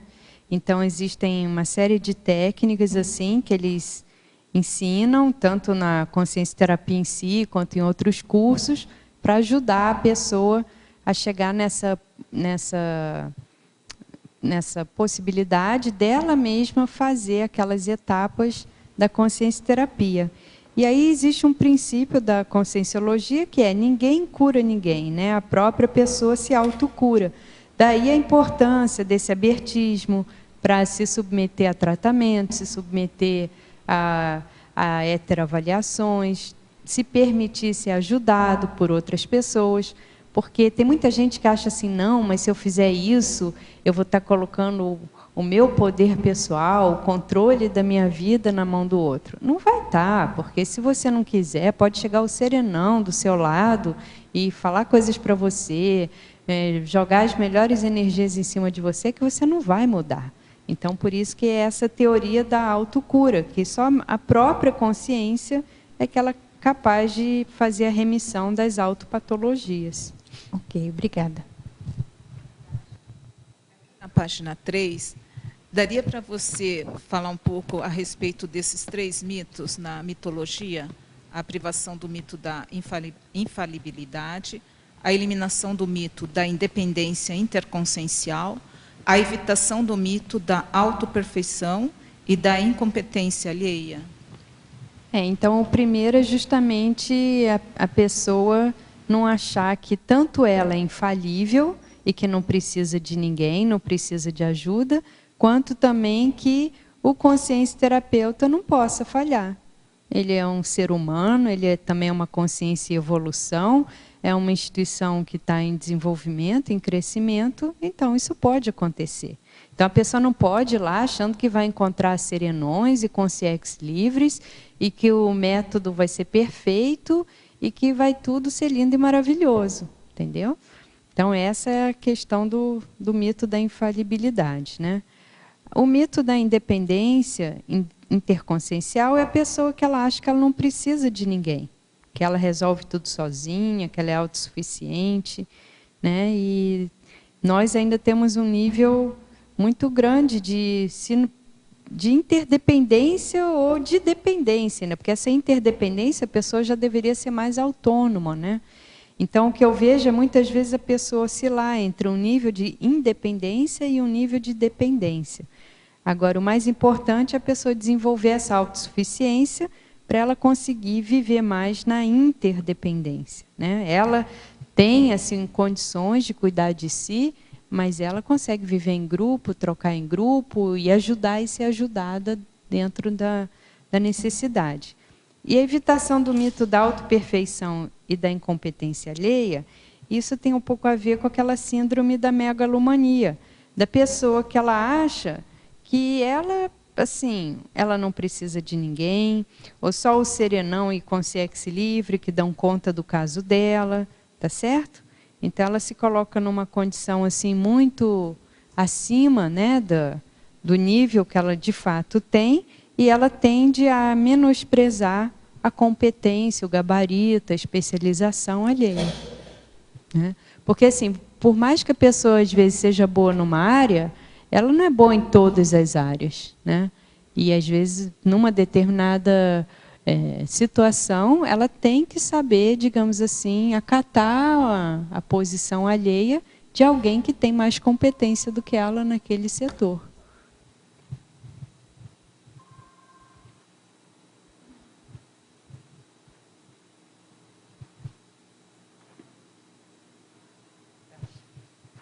Lá no finalzinho, na página 4, você poderia falar um pouquinho dessa transparência? Não é transparência, não. A sinceridade. Porque a gente fala... Pode falar da transparência também, porque não foi falado. Eu marquei, mas não pedi ainda. Essa sinceridade... Na consciencioterapia, você tem muitas tarefas para casa, né? Então, eu acho que a melhor postura é assim, você vai sentar e vai escrever ali de coração aberto, entendeu? É o que tiver na cabeça. Você não pode escrever e depois fica fazendo revisão como se fosse livro, verbete. Não, mas não é bem assim. Aí, no outro dia, você já está um pouquinho melhor. Não, mas eu não quis dizer bem isso. Isso porque a tendência, na hora que você leu, você acrescenta ou tira alguma coisa do que está escrito, né? Então, eu acho que a gente faz tem que ser essa escrita, assim... que a pessoa vai sentar, vai ser o mais transparente possível, vai fazer uma vez e, naquele momento, vai ser o raio-x da pensenidade dela, daquele momento evolutivo.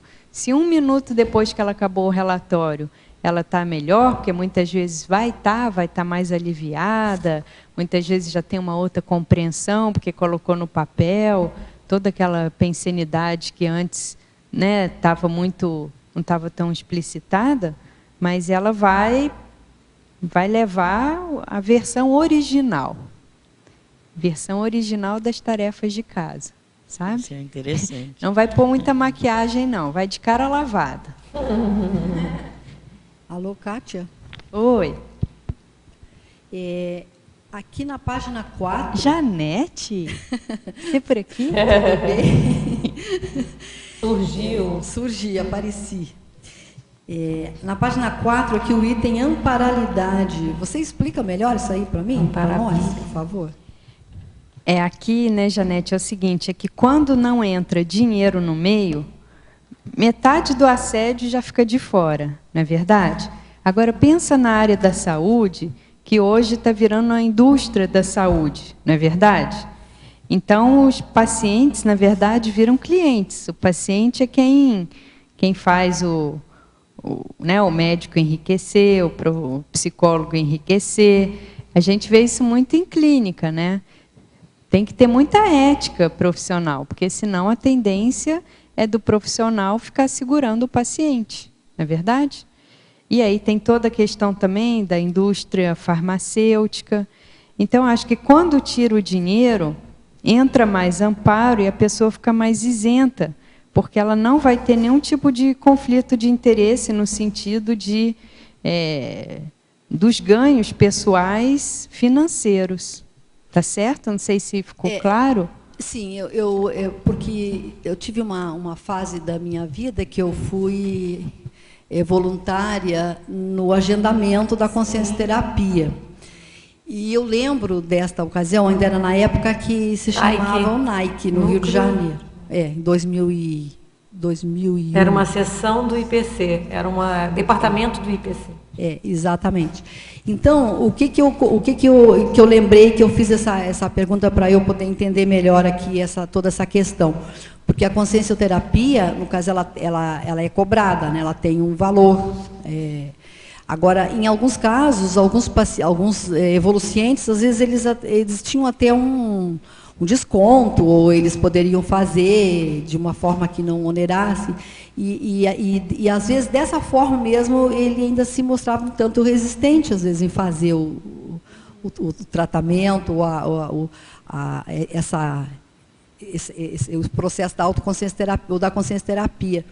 Então, eu só queria assim, ampliar essa visão aí que porque muita gente põe a desculpa no dinheiro, né? Eu não faço porque eu não tenho dinheiro. Aí eles falam, não, mas a gente dá desconto. Exatamente. Aí a Mas pessoa... até curso tem isso, né? Curso não também. faço curso, a gente faz de graça. Aí a pessoa, não, mas é porque tem um negócio. Exatamente. Agora, aqui a consciência terapia, ela é cobrada, mas o dinheiro não vai para o bolso dos voluntários. Sim, exatamente. Né? É para sustentar a instituição, né? A instituição tem gastos. Lógico, lógico. Então, é exatamente para clarear esse ponto aí também, que não tem essa visão dinheirista, né? Do próprio ganho monetário mesmo. Agora eu sou muito, assim, fanzona aí da consciência terapia, de todo já. Foram quantos anos, Janete, lá no agendamento? Eu fiquei quase 2 anos, né? Foi assim um dos melhores voluntariados que eu fiz. Foi muito, até hoje assim eu tenho muitas repercussões positivas dessa época da minha vida. E realmente a consciência terapia eu vejo assim como uma técnica de autoevolução, porque eu tenho uma relação muito direta com o ECP1, né, com a técnica do curso ECP1. Então, também, realmente é muito, para mim, ela tem um valor imenso assim, dentro do meu processo de autopesquisa. Eu também pensei aqui na relação com a conscienciometria, né? Porque eu já passei algumas vezes pela condição de consciência cobaia. E assim, o que fez assim, as maiores viradas de processo de autocura e de autoevolução, eu considero assim, de uma das condições mais relevantes dentro do processo aí. Então, ela tem uma relação bem estreita, bem direta. Tem até verbete, né, que faz essa relação. Eu acho que tem do Everaldo, sobre isso. binômio, consciencioterapia, conscienciometria, ou vice-versa. Mas tem um do professor Valdo, acho que também tem. Não, eu lembro desse do Everaldo. Acho que um dele é até um trinômio do professor Valdo. Não, é o polinômio interassistencial, não é esse? Não, é um outro. Conscienciologia que é gratuita. Autopesquisologia, acho que é autoconscienciometria. Dá uma procurada. Daqui a pouco eu procuro e... Eu vou te dar essa pergunta aqui enquanto eu procuro. Agora, uma dica para esse abertismo dentro disso, porque assim, olha, tem pessoas que vão na consciência terapia e adoram. Meu caso. Tem pessoas que vão na consciência terapia e detestam. Agora, uma coisa que eu já reparei que acontece, não só na consciência terapia, mas em outras situações, é a postura que a pessoa vai fazer aquela atividade. Então, isso a gente vê muito também na questão de revisão. Seja revisão de verbete, de artigo, de livro, a pessoa ela já chega assim, reativa, antagônica.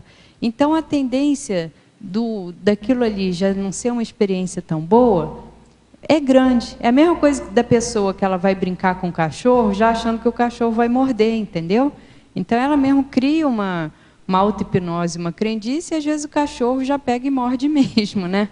Então, isso é interessante, assim, esse abertismo, ele tem que ser, assim, essa condição, de fato, de você ir predisposto, mas de uma forma positiva. Por exemplo, essa segunda vez que eu fui na consciência terapia, que foi indicado, né, eu não fui por vontade própria, foi uma situação bem assim complexa, porque era um grupo e aí de repente teve um conflito no grupo e teve a cariação desse grupo e o grupo todo teve que parar na consciência terapia.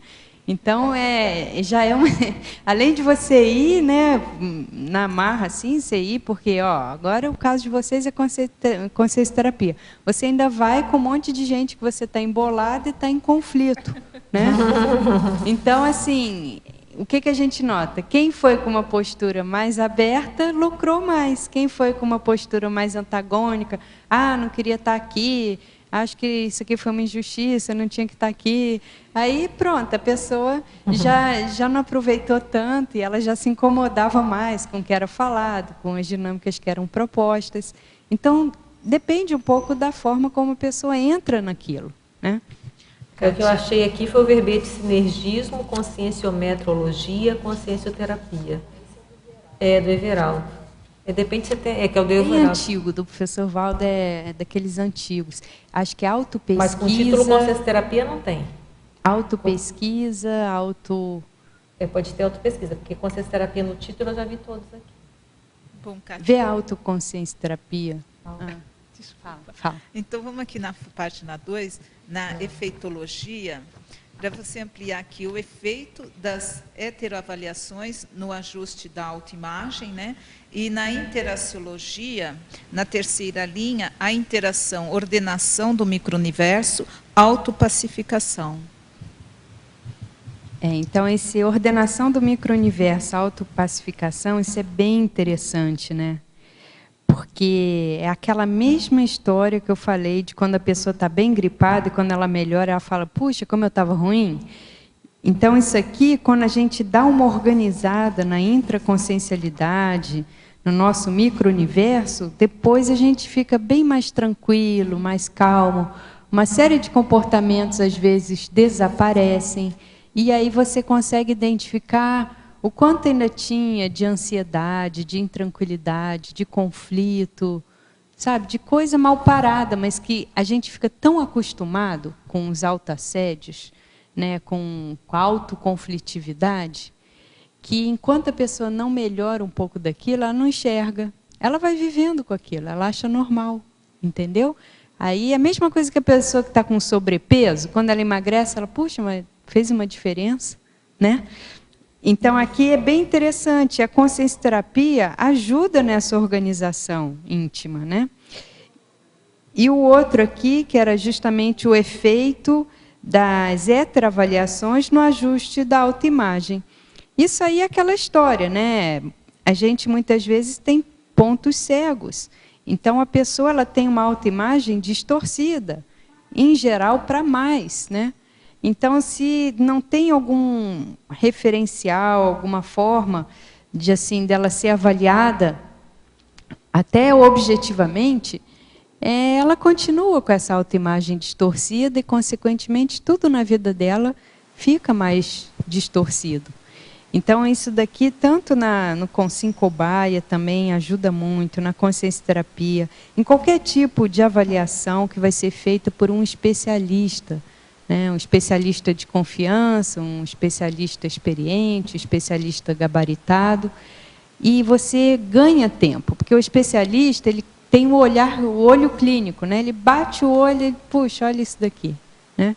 Então, isso daqui é bem importante mesmo, porque senão, de novo, a pessoa continua a achar que as certezas delas, né, delas são as corretas, tá certo? Kátia, eu acho que esse verbete aqui, ó, é o 177, é binômio autoconscienciometrologia, autopesquisologia. Não tem terapia. Isso é bem no início, ó. Não, mas também você pode dar uma olhada, amanhã você traz para... né, tá amanhã você faz. Você vai fazer verbete amanhã? Vou. E aí você, de repente, traz para a turma. É melhor, então. Fazer associação com o verbete espaço mental. Porque o que a Kátia estava explicando, né, tem a ver muito com essa abertura do espaço.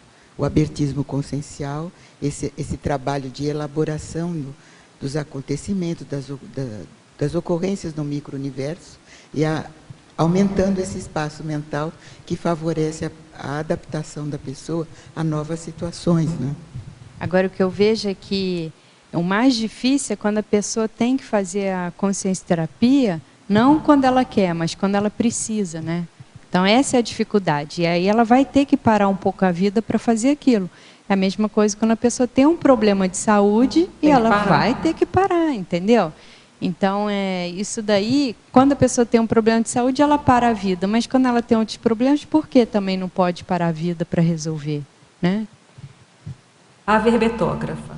Qual o critério de conclusão de um processo de consciencioterapia? Aí eu não sei, que eu não sou consciencioterapeuta, né? A professora Adriana talvez possa falar, que ela já atuou. Eu também acho que isso aí vai depender muito do trabalho que está sendo feito. E tem que lembrar que a autoconsciencioterapia não termina nunca, né? Termina a consciencioterapia, essa pessoa que está falando aí conhece, né, um pouco.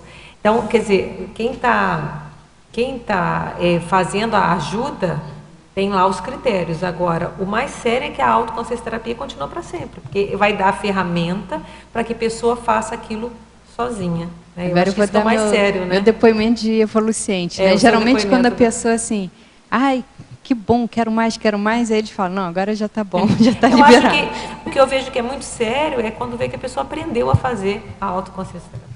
E aí ela vai retornar na hora que aquilo travar. Travou de novo a autoconsciência terapia? Vai pedir ajuda. Então, ok? Saideira? Eu acho que é interessante a tecnologia última, que é um pouco paradoxo, né? A técnica da parada produtiva, é essa da reflexão, dos deveres de casa, o que você quis dizer? Exatamente. Parada produtiva é um verbete do professor Valdo, né? Mas o enfoque que ele dá é mais assim, você não ficar direto no computador, você parar, você esticar as pernas, tomar água, dar uma caminhada, mudar muitas vezes a atividade. Agora, aqui, nesse verbete sobre abertismo para consciência terapia, é justamente isso. É a pessoa, às vezes, parar um pouco a vida, né, aquele ritmo assim, acelerado da vida, mas para ela poder fazer essa imersão, né, em si própria e poder se melhorar e depois voltar ao ritmo que ela tinha, mas com mais gabarito, consciencial, interassistencial, cosmoético, evolutivo. Então, agradecemos, então, a professora Kátia, amanhã tem mais, né? E agradecemos, então, os tertulianos presentes, os teletertulianos, os paratertulianos. Então, até a próxima. Os nossos comerciais, por favor. Obrigado. As pontuações da tertúlia de hoje são 20 assinaturas no livro de presença, 22 perguntas presenciais e 24 perguntas respondidas online. Hoje nós temos 3 recados. O Fábio, com a imersão em autopesquisa multidimensional do IPC de Belo Horizonte. O Cleverson, com a Escola de Projeção Lúcida. E a Kátia, com um acoplamentarium com a temática África. Boa tarde a todos. O IPC de Belo Horizonte promove o curso AMI, Imersão na Autopesquisa Multidimensional. Esse curso tem como objetivos, entre outros, ampliar o autoconhecimento através do trabalho bioenergético com chakras, promover a expansão da consciência pela imersão no campo energético, favorecer o contato com os amparadores, auxiliar na compreensão das relações grupo-kármicas e promover o autodesassédio a partir da técnica do arco voltaico. O curso será realizado nos dias 25, 26 e 27 de julho, no Hotel Ramada, em Lagoa Santa. Quem tiver interesse, entrar em contato com o IPC de Belo Horizonte, no código de área 31, o telefone é 3222-0056. Obrigado.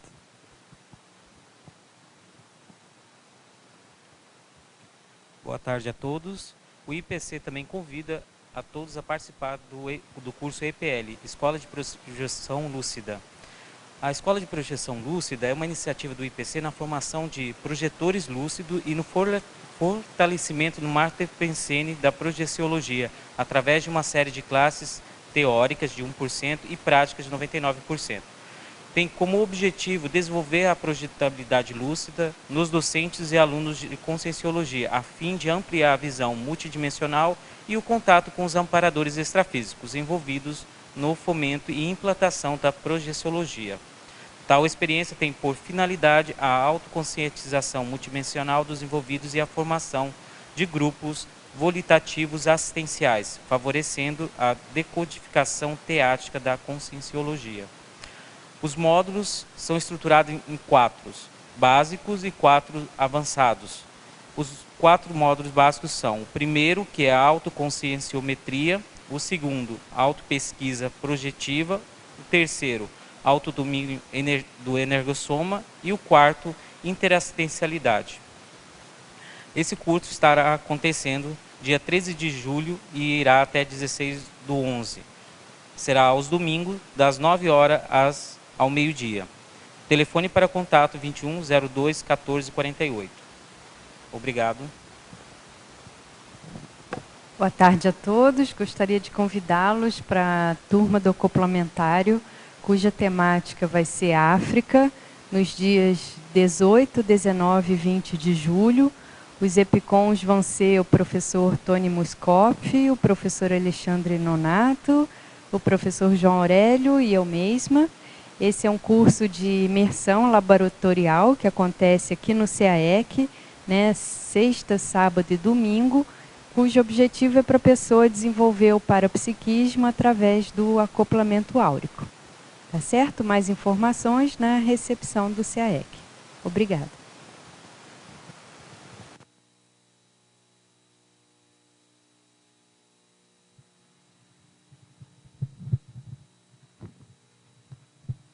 Para amanhã, teremos o verbete Organização Prodessoma, especialidade Intrafisicologia, com a verbetógrafa Kátia Aracaki. Obrigado e boa tarde a todos.